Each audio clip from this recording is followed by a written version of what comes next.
언제나 우리 찬양대가 하나님 앞에 찬양을 올려드릴 때 가슴이 뜨겁고 불타오르는 것처럼 주님을 향한 열정과 사랑이 샘솟게 되는 것을 늘 고백합니다.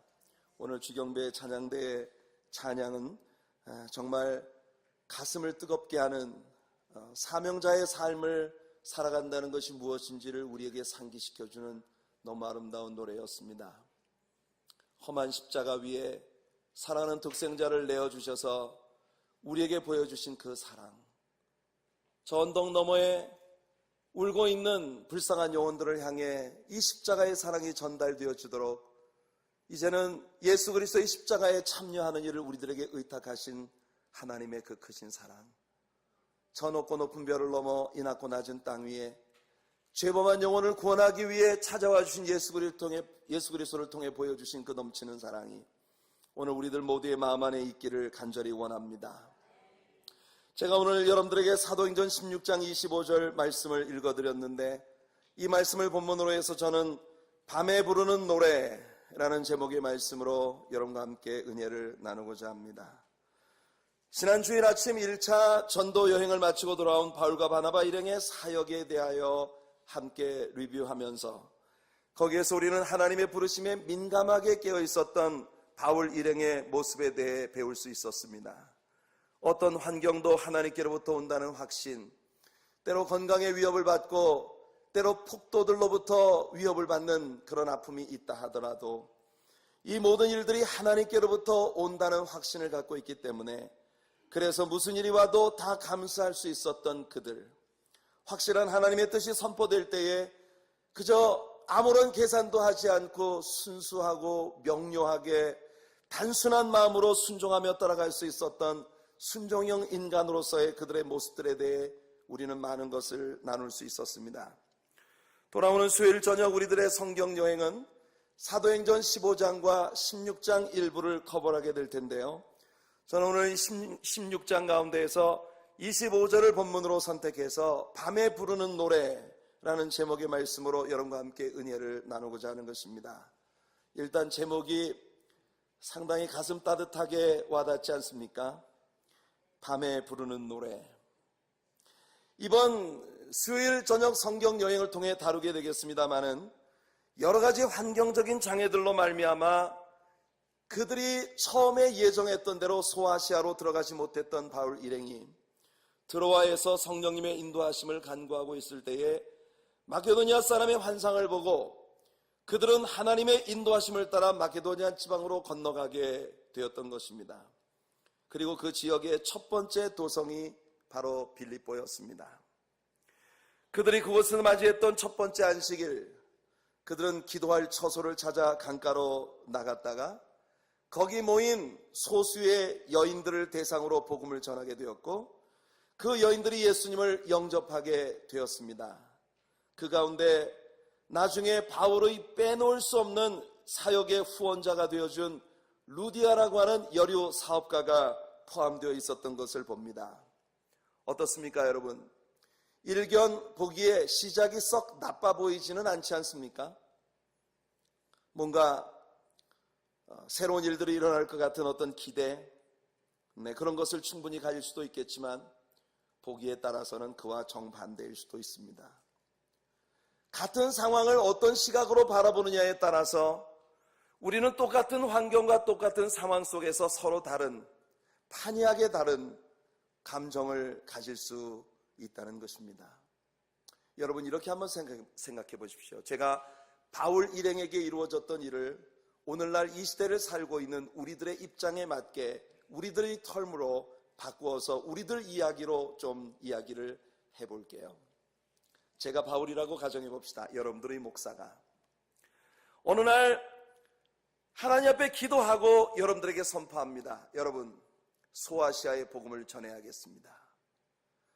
당대의 소아시아는 유동인구가 가장 많고 동서교역로의 요충지였기 때문에 소아시아를 정복하는 것은 곧 세계를 정복하는 것이라고 말할 수 있을 만큼 영향력이 있는 지역이었습니다.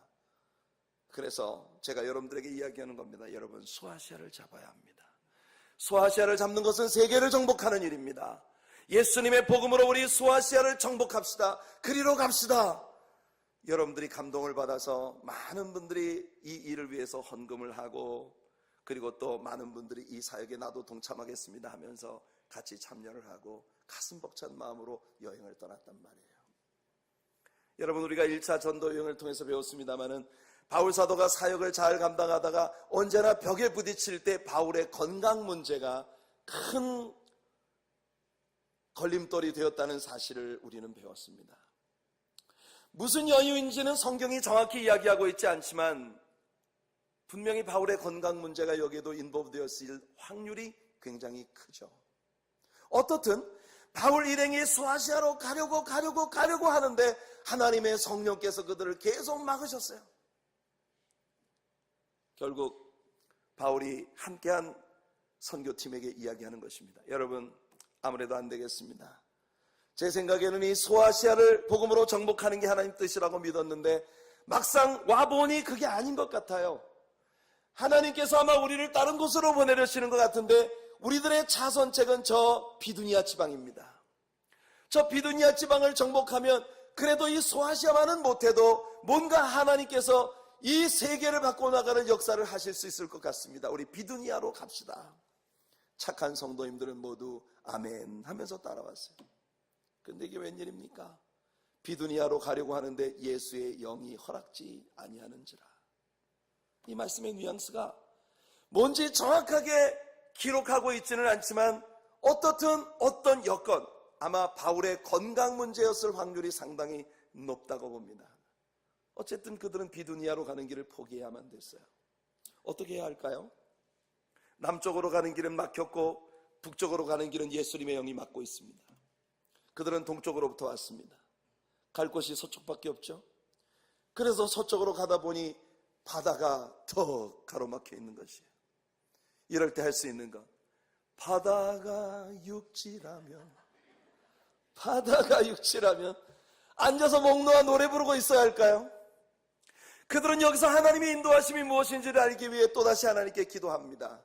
그런데 어느 날 밤 바울이 아침에 일어나더니 지난 밤중에 내가 환상을 보았습니다. 마케도니아 사람이 저기에서 이리로 건너와 우리를 도우라고 손짓을 하고 있습니다. 여러분, 이것은 필경 하나님의 성령께서 우리를 저 유럽으로 인도하시는 것입니다 라고 이야기하는 것이에요. 글쎄요, 여러분들이라면 어떠실 것 같습니까? 제가 여러분들에게 얼마나 이것이 하나님의 뜻이라고 목에 핏대를 세우고 소리를 높여 외치고, 그래서 여러분들이 거기에 감동을 받아 물질을 헌금을 하고 많은 분들이 여기 참여를 해서 선교팀을 구성해서 여행을 떠났는데 소아시아로 가는 길이 퍽 막혀버렸어요.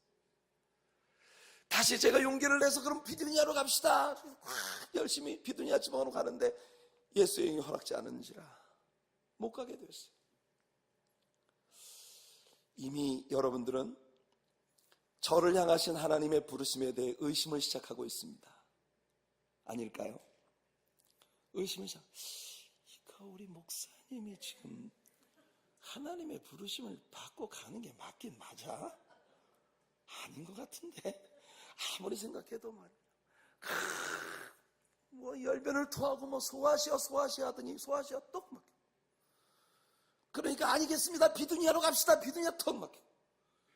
여러분들 생각할 때, 이야, 이 목사님 계속 따라가야 되는 거야? 뭐야 이거? 그러는 마당에 제가 아침에 딱 일어나서 여러분에게 얘기하는 거예요. 여러분들이요, 어젯밤 환상을 보았습니다. 여러분들이 마게도니아 사람이 여기를 건너와 우리를 도와달라고 하고 있는데 분명히 우리가 하나님께서 우리를 저리로 보내시는 것 같습니다 라고 제가 여러분들에게 이야기할 때, 사실 오늘날의 신앙적인 모든 모습들, 교회 형편들, 이런저런 현대 기독교 안에 흐르고 있는 여러 흐름들을 고려해 볼 때 상당히 가능성이 높은 것은 거기쯤에서 여러분들이 바울을 버려두고 돌아갈 확률이 굉장히 높다는 거죠. 왜? 여러분, 당시의 유럽이라고 하는 지역은 어떤 지역이었느냐? 사실 헬라 제국과 로마 제국의 엄청난 영향력으로 사실은 유러피언들이 아시아의 일부 지역을 굉장히 강하게 장악하고 있는 그런 상황이긴 했지만, 실제 고대 사회로부터 모든 물질의 주도권을 장악하고 있었던 소위 문명이라고 하는 것은 적도 부근의 따뜻한, 그리고 큰 강을 끼고 있는 비옥한 농경지 중심으로 일어났었습니다. 여러분들이 잘 아시는 대로 북아프리카의 이집트 문명이 나일강을 끼고 일어났고, 메소포타미아 문명이 저 유프라테스 강과 티그리스 강을 끼고 일어났습니다. 인더스 문명, 겐지스 강을, 또 황하 문명, 황하강을, 이 따뜻한 지역에 거대한 농경지를 구축할 수 있는 큰 강을 끼고 있는 농토 위에서 문명들이 일어났고, 물질의 흐름은 그쪽으로 늘 흐르고 있었어요. 당시에도 소아시아라고 하는 지역이 오늘날의 터키, 굉장히 발달된 문명을 가지고 있어서 동서 교역로의 요충지가 되고 있는, 지정학적 위치에서나 경제적인 위치에서나 모든 문화적 위치에서나 모든 면에서 그곳이 요지처럼 보였습니다. 유러피언들은, 여러분, 사실상 산업혁명이 일어나서 세계 경제의 판도가 완전히 뒤집어지기 전까지는 사실 유러피언들은 굉장히 열악한 환경 속에서 헤매고 있었습니다. 그들의 조상들은 박한 땅, 철분이 굉장히 많고요, 석회질이 너무 심하고, 도저히 일반적인, 그때는 농사를 위한 과학적 지식들이 규명되기 이전이기 때문에 평범하게 하늘에서 내리는 비와 비옥한 토지만으로 농사를 지어야 하는 상황에서 절대 농경 문화에 성공할 수 없는 지역이었고, 그때는 산업이라는 게 없었으니까 먹을 게 많은 사람들이 부자입니다. 왜? 먹을 것 있으면 모든 걸 바꿔 쓸 수 있기 때문에. 그런 상황에서 본다면 유러피언들이 할 수 있는 것은 뭐냐면은 그저 옆에 있는 사람 공격하고 맨날 전쟁이나 하고, 그리고 산적대, 해적대 이런 노릇이나 해먹고 사는 게 유러피언의 조상들의 모습이에요. 바이킹족들, 해적대들. 그런데요, 그런 정말 박하게 이를 데 없는 그런 지역으로 하나님께서 우리를 보내신다고 말할 때, 우리가 사도행전 16장을 이번에 공부를 할 때 여러분들이 보시게 되겠습니다만, 그 일행 중에 누가가 포함되어 있는 모습을 봅니다. 여기서부터 소위 위 섹션이 시작되는 거예요. 위 섹션. 이제 주어가 1차 전도 여행 때는 바울과 바나바가, 혹은 바나바와 사울이 이렇게 되었습니다. 그러나 이 16장에서부터 우리가 라고 이야기가 시작됩니다. 그 말은 뭐냐면 여기서부터 누가가 바울 전도팀의 일행이 되었다는 것이죠. 누가는 의사였고, 바울 사도의 건강 문제 때문에 그의 주치의로서 이 여행단에 포함이 되게 된 것이에요. 그래서 누가가 우리들에게 전해주는 말을 보니 정말 우리를 놀라게 하는 말이 나옵니다. 그들은 아무런 이유도 논쟁도 없이 바울이 아침에 일어나 지난밤중에 마게도니아 사람의 환상을 보았습니다, 우리가 거기로 건너가는 게 하나님의 뜻입니다라고 이야기할 때 그들은 모두 이것이 하나님의 인도하심이라고 인정하였다고 말하고 있습니다. 역사는 이런 사람들에 의해서 바뀌는 것이에요. 우리 하나님의 교회도 이런 교회가 되기를 바랍니다. 할렐루야.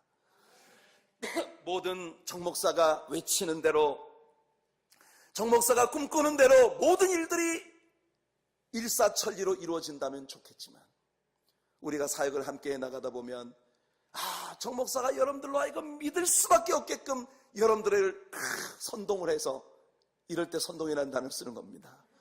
그래서 뭔가 가슴 벅찬 마음으로 뭔가를 위해 집중하고 달려가는데 그 일이 턱 막힐 때, 그때 우리가 정말 믿음으로 사는 사람들인가 하는 것이 증명되어지는 것이에요. 나중에 아놀드 토인비는 역사의 연구라는 그의 기념비적인 저서에서 오늘날 발달된 유럽의 문명은 드로아에서 배 타고 마게도니아 지방으로 건너가던 바울의 배 위에 실려 있었다고 수레했습니다. 다시 말하면 바울 사도가 유럽에 들어가 복음을 전파함으로써 유럽 사람들의 정신을, 그들의 영혼을 바꿔버렸기 때문에 예수 그리스도의 복음이 가지고 있는 창조적인 도전 정신과 그리고 뭔가 새로운 것들을 개척해내고자 하는 놀라운 생명력이 그들로 하여금 박한 땅으로부터 철들을 캐내서 산업혁명이라는 놀라운 획기적인 역사의 판도를 뒤집어 놓는 이 일을 저지르게 만들었다고 그렇게 고백한 것이에요. 인류 역사를 정말 제대로 살펴보고 연구해 본 사람은 누구나 그렇게 고백할 수밖에 없는 것이에요. 왜냐하면 예수님의 복음이 들어가는 나라마다 그 복음이 그 나라들을 부자가 되게 만들어 주었습니다. 그 대표적인 케이스가 우리 한국 아닙니까? 학자들이 이야기하는 유일한 예외의 케이스가 일본이에요.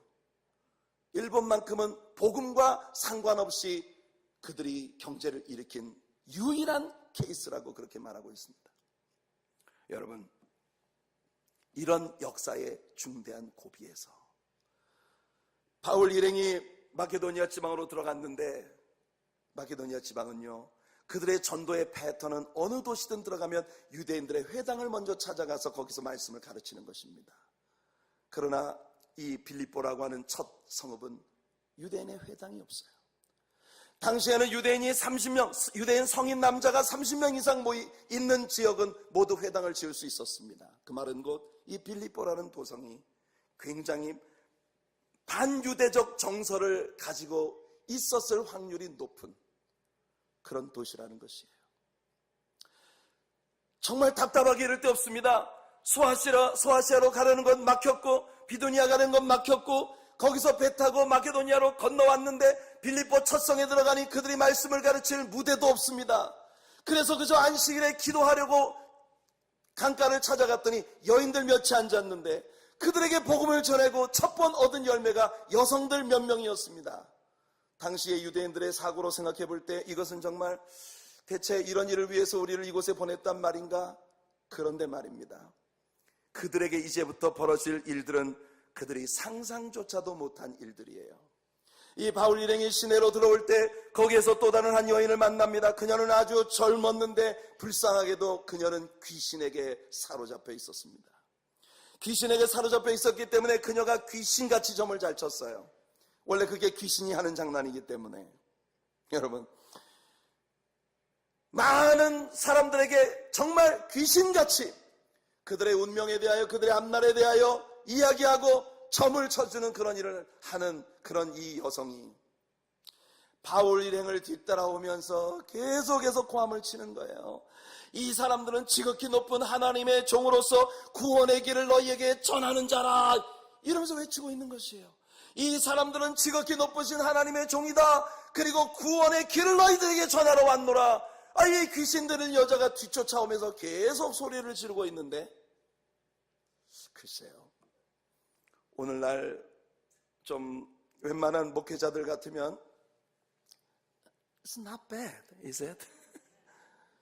예, 비록 이 여자가 귀신에 들렸지만, 귀신의 장난이지만 어찌됐든 복음을 전하는 우리들을 선전해주고 있잖아요.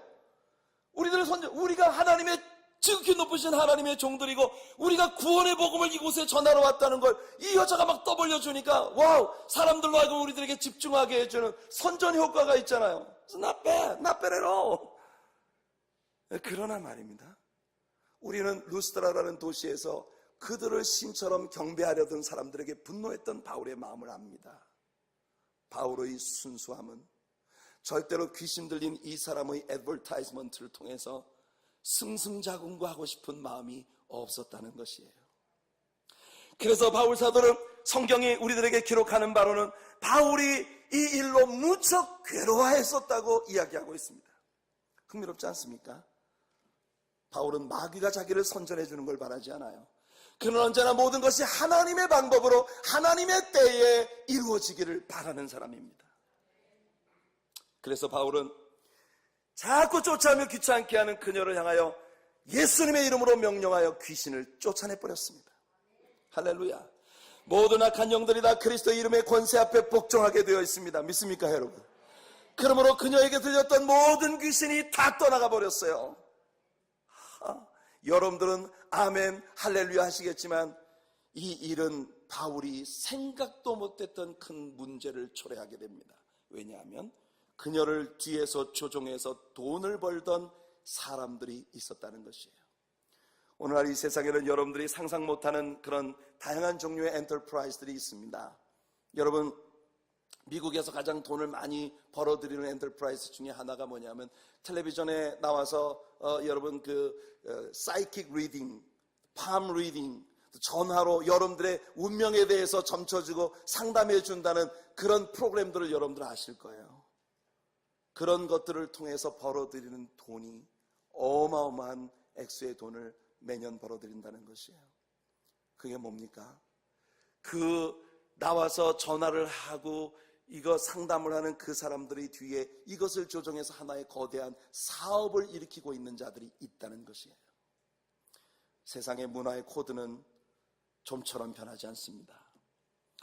이 불쌍한 여인, 귀신 들린 여인, 때때로 귀신이 그녀를 얼마나 상해했을까? 밤잠을 이루지 못하고 그녀는 정말 건강과는 거리가 먼 그런 상황 속에서 살았을 것이에요. 그런데 무자비하게도 그녀를 이용해서 큰 돈을 벌던 그 사업가들이 그녀가 갑자기 귀신이 떠나버림으로 더 이상 그녀는 점을 칠 수 있는 능력이 없어진 것이에요. 상실되어 버린 것이에요. 그러자 자기들의 산업에 큰 이득의 근원이 끊어진 것을 보고 그들은 분노하기 시작합니다. 그래서 여러분, 그들은 바울 일행을 시장거리로 데려가서 도시의 관원들 앞에 세우고 고소하기 시작했습니다. 그들의 고소의 내용은 이렇습니다. 여러분 주의 깊게 들어보세요. 이 사람들은 유대인들로서 우리 로마 사람들이 받지도 못하고 받아서도 안 될 흉악한 교리들을 가지고 와서 이 도시를 혼란에 빠뜨리려고 한다는 것이에요. 그것이 그들의 고소의 내용입니다.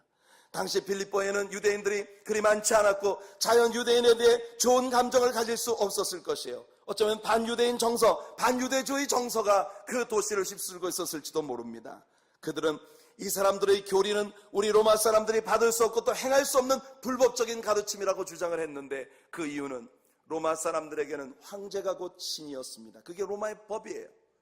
로마 사람들은 오직 그들의 가이사, 시저만을 숭배하도록 되어 있었던 것이에요. 그런데 로마 사람인 우리들에게 하나님이 계시다, 왕 대신 예수님이 계시다, 이 복음은 우리가 받아들일 수 없는 것이다. 그러면서 그들은 바울 일행을 고소한 것입니다. 로마의 법에 복종치 않는 대단히 불손한 자들로 그들을 몰아붙인 것이죠. 여러분, 우리가 여기서 주목해 볼 한 가지 흥미로운 일은 이 고소하는 자들이 정말 그들이 고소하는 진짜 이유는 말하지 않았다는 것입니다. 그들이 바울과 실라에게 정말 왜 화가 났는지에 대해서는 말하지 않았다는 것이에요.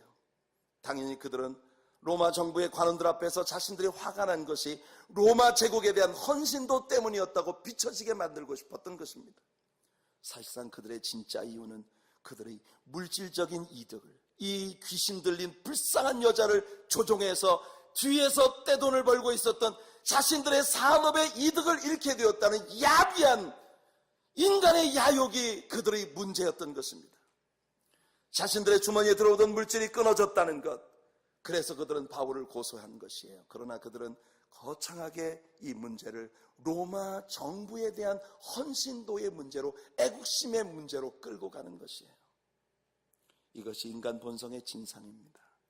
우리가 세상을 살아가면서 이렇게 간교한 사람들 때문에 억울한 일을, 고통을 받게 되는 때가 종종 있습니다. 앞으로 점점 더 빈번해질 거예요. 특별히 기독교 신앙을 하나님의 말씀에 입각해서 순수하게 견지하고자 하는 사람들에게 어쩌면 이런 고난들은 점점 더 많아질지도 모릅니다.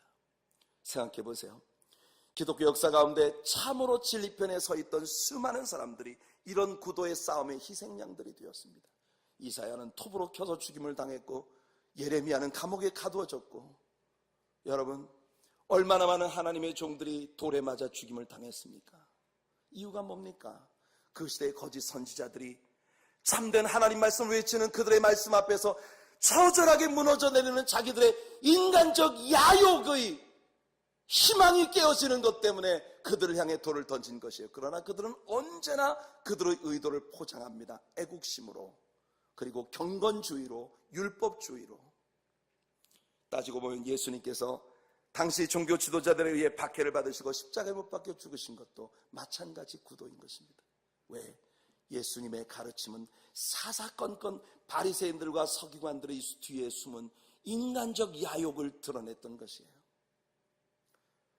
성전에 권세를 누리고 있던 사두개인들과 제사장들의 그 비열한 로마 정부에 야합하고 성도들을 등쳐서 종교를 내세워서 돈을 벌던 이 무지막지한 사람들의 야욕들이 예수님 앞에서는 처절하게 드러나고 있었기 때문에, 성도 여러분, 우리가 하나님 말씀의 진정한 가르침 안으로 들어가면 우리는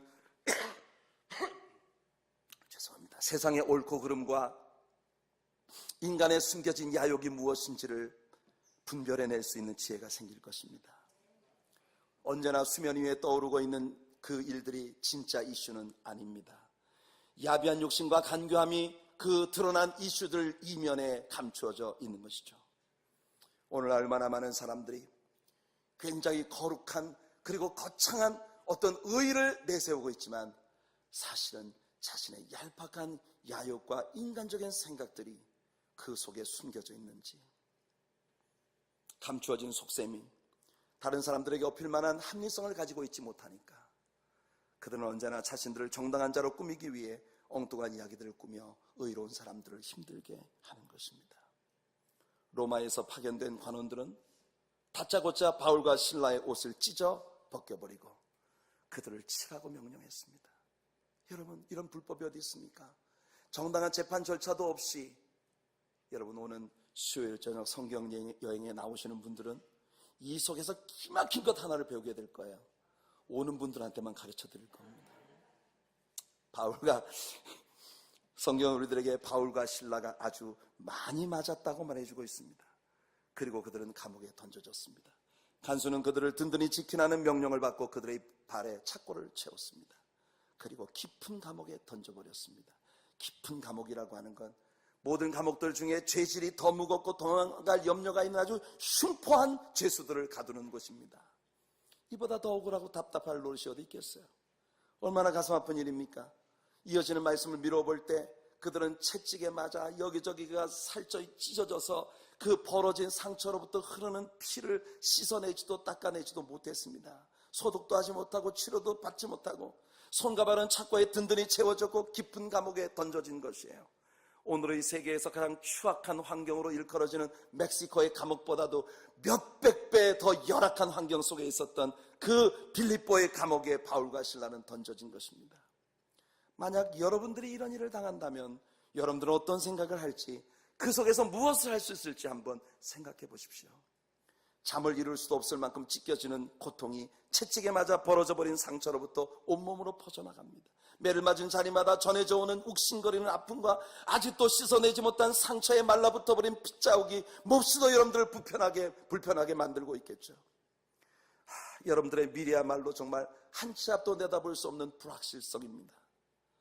여러분은 말할 수 없는 패배의식과 좌절에 빠질 수 있을 것입니다. 게다가 여러분들이 신앙 때문에 이 일을 하려고 했던 것이었다면 더더욱 대체 하나님은 뭘 하고 계신가?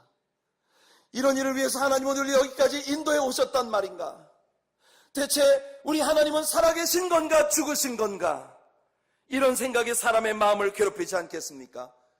육체의 아픔보다 더 끔찍한 고통이 나의 내면에서 일어나는 영혼의 아픔인 것이에요. 사단은 항상 이와 같은 환경을 통해 우리들의 영혼을 공격해 오죠. 하나님께서 나를 사랑하신다면 어떻게 내게 이런 일이 벌어질 수 있단 말이야? 과연 내가 정말로 하나님의 부르심을 따라 여기까지 온 게 맞긴 한 건가? 나는 사명자인가? 아니면 나 혼자 괜히 착각하고 나 혼자 감정에 들떠서 여기까지 온 것은 아닐까?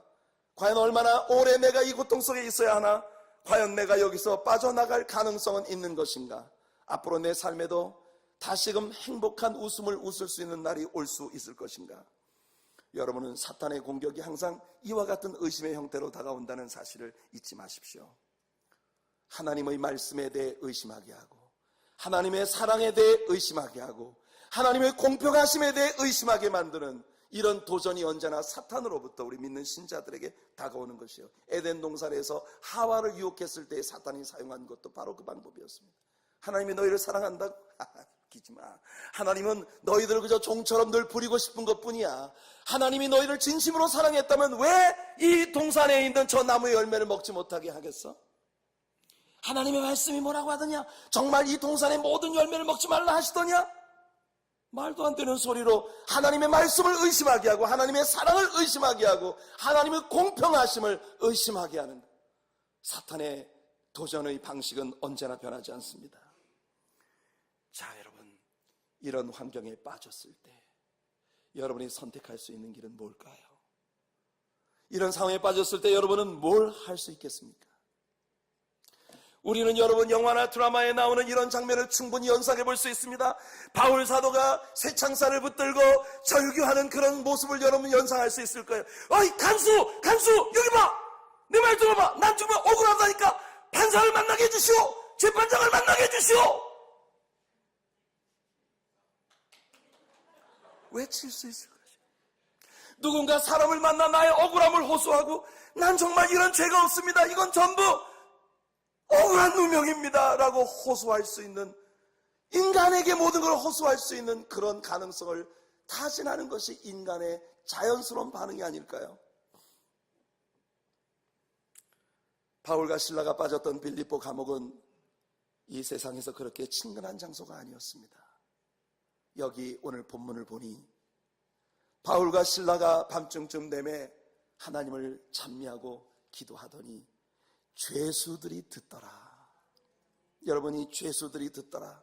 저는요, 다른 죄수들이 듣더라라는 누가의 이 기록이 굉장히 시니컬하게 들립니다. 아마 이 광경은 우리들에게 이중적인 아픔을 전해주는 게 아닐까요? 지금 괴로운 가운데 이 감옥에서 말입니다, 가장 흉포한 죄수들이 그들 곁에서 이제 막 고단한 하루를 마무리 짓고 잠을 청하고 있는 midnight, 밤중쯤 되었을 때, 이 밤중이 영어 성경에 보면 midnight입니다.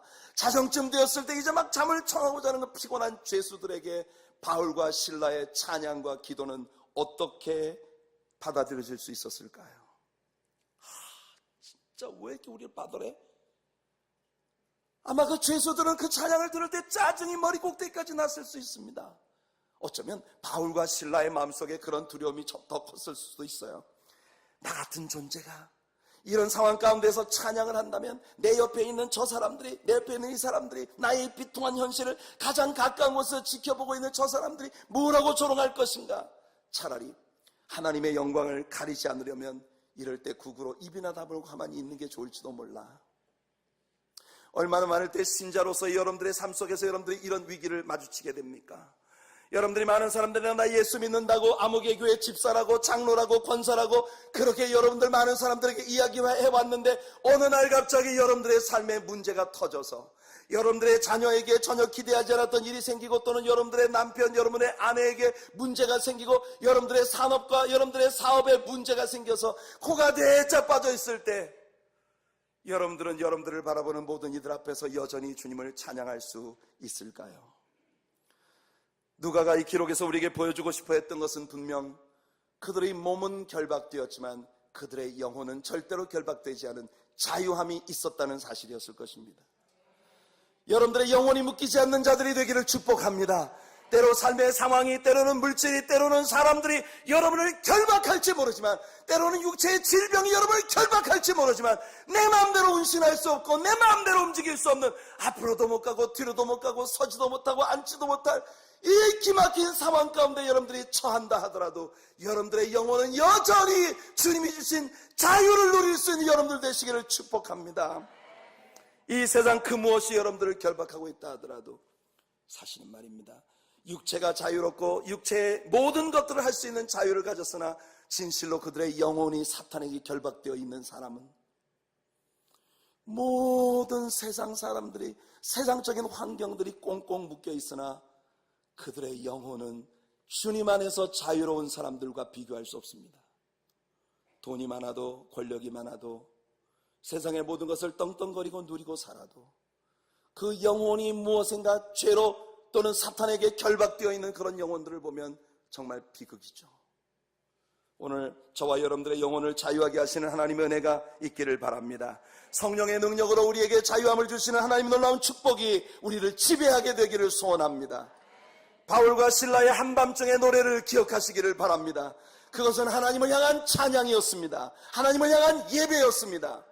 글쎄요, 아마도 사람의 감정을 표현할 수 있는 다양한 방식들 중 노래보다 더 위대한 방법은 없을 것이에요. 여러분이 사랑에 빠졌을 때 노래보다 그 사랑을 더 달콤하게 표현할 수 있는 방법이 뭐가 있을까요? 열려진 창문에 기대어 밖을 내다보고 있는 여러분들의 사랑하는 사람에게 저 밑에 서서 O sole, o sole mio, 그렇게 노래 부르고 있는 여러분들의 세레나데는 그 순간 여러분들의 감정을 가장 잘 표현할 수 있는 방식이겠죠. 인류 역사 가운데 얼마나 많은 사랑의 노래들이 쓰여졌는지 생각해 보세요. 우리들의 감정을 표현하는 데 있어 노래보다 더 위대한 방편은 없습니다. 그것이 슬픔이든 애통함이든 혹은 사랑과 기쁨을 노래하는 것이든지 아니면 절망을 노래하는 것이든지, 이와 같이 우리의 감정을 가장 효과적으로 표현할 수 있는 도구이면서 또한 동시에 노래는 우리의 감정을 가장 심하게 휘저어 놓을 수 있는 방편이 될 수도 있습니다. 그래서 하나님은요, 월십, 즉 찬양을 통해 주님을 경배하는 일을 우리들의 예배에 있어 가장 소중한 위치에 두신 것이에요. 찬양을 통해 하나님은 우리의 마음을 휘저어 놓으시는 것입니다. 찬양을 통해 하나님은 우리들의 마음속에 설레는 것들을 가라앉게 하시고, 찬양을 통해 하나님은 우리가 말씀을 아멘으로 받아들일 수 있는 마음의 토양을 기경받게 하시는 것이에요. 우리가 사랑하는 하나님의 노래가 찬양입니다.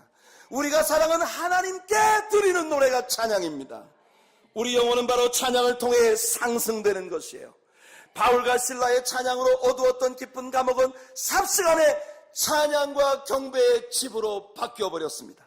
찬양과 경배는 우리들의 마음을 우리들 자신으로부터, 우리의 고통으로부터, 우리의 두려움으로부터 완전히 돌려서 우리 주님을 향하게 만들어주는 능력이 있는 것이에요. 우리가 우리 자신의 문제에 자꾸 초점을 맞출 때 우리의 문제는 우리 눈앞에 점점 커지는 것이에요. 그래서 결국 우리 눈을 콱 막아버리고 전혀 믿음의 생각을 갖지 못하게 만드는 것입니다. 그러나 여러분, 문제가 여러분들을 짓누를 때, 그 중압감에 숨조차 쉴 수 없을 때 여러분들 힘을 내어 주님 앞에 예배를 시작해 보십시오. 기도하고 찬양해 보십시오. 찬양의 노래가 여러분들의 입에서 쏟아져 나오기 시작할 때부터 하나님의 역사는 시작될 것입니다. 여러분들의 문제는 점점 위축되어 여러분들이 눈 씻고 찾아도 볼 수 없을 만큼 작은 문제로 전락해버리고 말 것입니다. 여러분, 마음이 슬픔에 빠질 때, 두려움과 공포가 여러분을 짓누를 때, 알 수 없는 염려와 불안함이 여러분들을 뒤흔들 때, 그래서 잠 못 이루고 고통스러워할 때 기억하십시오. 찬양이, 하나님의 노래가, 하나님을 향한 믿음의 노래들이 여러분의 마음의 태풍과 파도를 잠잠하게 한다는 것을. 왜 노래를 일으켰습니까? 왜 그 노래를 부르지 않으십니까?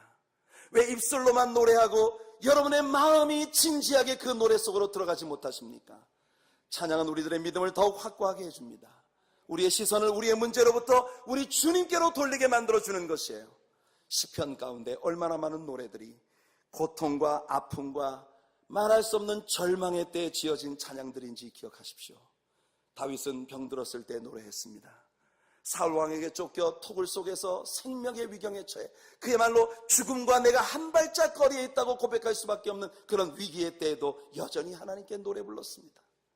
자신의 범죄함이 발견되었을 때 그 처절한 죄의 저주에 인한 말할 수 없는 두려움이 그의 마음을 흔들어 놓고 있을 때 그는 여전히 노래했습니다. 아들 압살롬의 반란으로 그가 그토록 사랑했던 자신의 이름으로 이름 지어진 다윗성 예루살렘을 떠나 요단강을 건너 마하나임으로 피난을 떠나는 이 분주하고 번잡스러운 번거로운 마음을 가지고 있었던 그 광야의 그 밤에 여전히 다윗은 주님을 찬양했습니다. 이 노래들이 다윗에게 평화를 주었고, 셀라 몇 번만 반복하고 나면 처음 시편을 시작했을 때와 완전히 상반되는 톤으로 엄청난 위대한 믿음으로 하나님의 영광을 찬미하는 위대한 승리가 그에게 이미 시작되었다는 것을 시편들이 우리에게 보여주고 있는 것이에요. 이 노래들이 다윗에게 평화를 주었고, 믿음을 주었고, 성결함을 주었고, 은혜를 가져다 준 것입니다. 오늘 수많은 삶의 역경 가운데서도 여러분들의 삶에 끝없이 이 찬양의 노래들이, 주님을 향한 예배들이 진정한 기쁨과 평화와 은혜와 은총을 안겨주는 도구가 되기를 축복합니다. 아마 다윗보다 더 훌륭한 찬양의 사람은 글쎄요, 역사 가운데 다시 없었지 않았을까요? 그러나 다윗은 그의 삶에서 어떤 기적을 경험했다는 이야기가 한 번도 성경에 나오지 않는다는 것이 흥미롭습니다. 우리가 하나님을 찬양하기 위해서 하나님의 놀라운 기적과 역사가 먼저 선행되어져야 된다는 건 사탄의 거짓말입니다. 성경 가운데 그렇게 무수히 나오고 있는 수많은 기적들, 땅이 갈라지고 바다가 갈라지고 강물이 갈라지고 그리고 무엇이 변해서 뭐가 되고 병이 치료받고 대단한 기적들이 성경에 수없이 기록되었으나 그렇게 찬양으로 평생을 산 다윗은 그런 놀라운 초자연적 기적을 한 번도 경험했다는 이야기가 성경에 기록되지 않았다는 것이에요. 그럼에도 불구하고 다윗은 찬양의 사람이었고, 성경은 하나님께서 직접 증거하시기를 이 사람이 내 마음에 합한 자라고 증거하셨다고 말하고 있는 것입니다. 환경이 우리를 바꿔놓는 게 아닙니다. 우리의 믿음이 환경을 바꾸는 것이에요. 오늘 아침 제가 여러분들 예배로 초청하는 묵도의 시편 18편 1절과 2절 말씀을 읽어드렸습니다. 나의 하나님이여, 나의 힘이 되신 여호와여, 내가 주를 사랑하나이다. 그리고 다윗은 노래합니다. He's my fortress, He's my strength, He's my high tower, He's my solid rock. 다윗의 찬양들은 사울 왕의 위협에 쫓겨 광야에 유리하던 그 어려운 때에도 여전히 주님은 나의 반석, 주님은 나의 산성, 주님은 나의 피난처, 내가 피할 바위가 되시고 나의 노래가 되시고 나의 힘이 되시는 분이라고 그렇게 찬양할 수 있었어요. 바울과 실라의 찬양은 우리들에게 찬양이 우리들의 삶에 어떤 구체적인 능력과 축복들을 가져오는지를 보여주는 아주 좋은 example입니다. 그들이 이해할 수 없는 억울한 환경 속에서, 사람들의 비웃음과 야멸찬 냉소 가운데에서 무엇보다도 자신들을 더욱 위축시킬 수 있었던 내면의 말할 수 없는 상처와 좌절, 낭망의 가운데에서 여러분, 그들을 가두고 있던 모든 것들이 그들의 기도와 찬양과 함께 풀려지기 시작합니다. 누가는 오늘 본문에서 문들이 다 열렸다고 말합니다. 문들이 그냥 열린 게 아니고 문들이 다 열렸어요. 얼마나 많은 것들이 함축된 이야기입니까? 감옥문이 열렸습니다. 창고가 풀렸습니다. 곁에 있던 죄수들의 마음이 열립니다. 간수를 향한 전도의 문도 열렸습니다. 하늘문이 열렸습니다. 할렐루야. 문들이 다 열렸다. 오늘 우리들의 주일 2부 예배에 오신 여러분, 오늘 우리가 지금 주님께 드리는 우리들의 예배가 하늘문을 여는 행위라는 걸 믿으시기를 축복합니다. 여러분들에게 설교를 하고 있는 정 목사를 보면 그게 안 보이십니까? 지금 하늘문이 막 열리고 있다는 것이 안 보이시나요? 네, 오늘 주님을, 여러분들 향한 주님의 문이 열리는 귀한 역사가 있기를 축복합니다. 이 소란함 때문에 간수가 깨어일어나 감옥문들이 다 열린 것을 보고 그는 즉시 자결을 하려 했습니다. 왜냐하면 로마의 법은 죄수들이 도망을 치면 그 죄수들이 남은 모든 형벌을 그를 지키던 간수가 다 받아야 되기 때문에 바울이 소리쳐 그를 만류합니다. 이보시오, 잠깐 기다리시오. 우리 다 여기 있어. 아무도 도망치지 않았어. 당신 스스로 해하지 마시오. 그때 간수가 바울을 보고 말합니다. 우리가 어떻게 하여야 구원을 얻을 수 있겠느냐. 놀라운 이야기 아닙니까? 바울과 실라는 그 간수의 집으로 초대되어 비로소 상처를 씻김 받았고 그 가족들에게 전도하고 그들 모두가 예수님을 영접하고 세례를 받았습니다. 우린 여기에서 이제까지의 모든 일들 배후에 함께 하셨던 하나님의 손길을 볼 수 있는 것이에요. 비로소 우리는 그들이 왜 이렇게 억울하고 애매하게 고통을 받아야만 했는가를 발견하는 것입니다. 이 빌립보 감옥의 간수의 딱딱한 마음을 열어 그에게 구원의 은총을 주시기 위하여 하나님께서는 그 빌립보 이 감옥의 간수의 모든 가정들을 구원하기 위하여 바울을 그의 곁으로 보내신 것이었습니다. 그 간수만 아니라 결국 그의 온 가족들이 구원을 받았으니까요. 얼마나 놀라운 열매입니까? 당연히 이 간수의 집안은 빌립보 교회의 소중한 개척 멤버 중에 하나였을 것입니다. 아마도 훗날 그가 빌립보 교회의 장로로 섬기고 있었던 것은 아닐까요? 우리는 바울 서신을 통해 빌립보에 아주 건강한 교회가 세워져 있다는 것을 봅니다. 바울이 서신을 쓸 때 갈라디아, 고린도, 에베소 이런 모든 교회들이 대부분 교리적 문제를 가지고 있어서 그 교리적인 문제를 수정해 주기 위한 목적으로 바울이 편지를 썼어요. 그러나 빌립보 교회는 아닙니다. 그래서 빌립보 교회 안에 다른 어떤 교회에도 노출하지 않은 바울 자신의 개인적인 주님을 향한 깊은 감정과 고백들이 빌립보서 안에 깨알같이 담겨 있는 것이에요. 여러분, 빌립보 교회는 바울의 마지막 시간, 로마의 감옥에서 순교하기까지 그의 최후의 시간까지 그를 서포트해주고 위해서 기도하는 아주 훌륭한 동역자로 세워짐을 받았습니다. 어떻습니까, 여러분? 바울과 실라가 피 흘린 그 자리에서 이토록 하나님을 기쁘시게 해드리는 아름다운 교회가 열매 맺었습니다. 오늘 우리 주경배 찬양대가 찬양한 것처럼 이것이 십자가의 길입니다. 내 건강할 때든지 내가 연약할 때든지 어디를 가든지 무엇을 하든지 십자가를 통해 보여주신 이 사랑 우리가 부정할 수 없고 내 몫에 대인 그 십자가의 사명의 길을 우리가 거절할 수 없다는 것을 저와 여러분들을 하나님이 쓰시기 위하여 하나님께서는 때때로 우리가 기대하지 않았던 일들을 우리에게 초래하게 하실 수 있습니다. 여러분들에게 무엇이 다가오든 혹 여러분 때로는 여러분들의 실수 때문에 여러분들의 잘못된 선택 때문에 드러나면 너무 수치스러울 수밖에 없는 여러분들의 숨겨진 죄 때문에 여러분들에게 이런 환경적 결박이 다가올 수 있을지도 모릅니다. 그러나 기억하십시오. 바로 그때가 우리가 주님을 예배할 시간입니다. 그때가 주님께 기도하고 그때가 바로 우리가 이 밤에 부르는 노래를 부를 시간인 것이에요.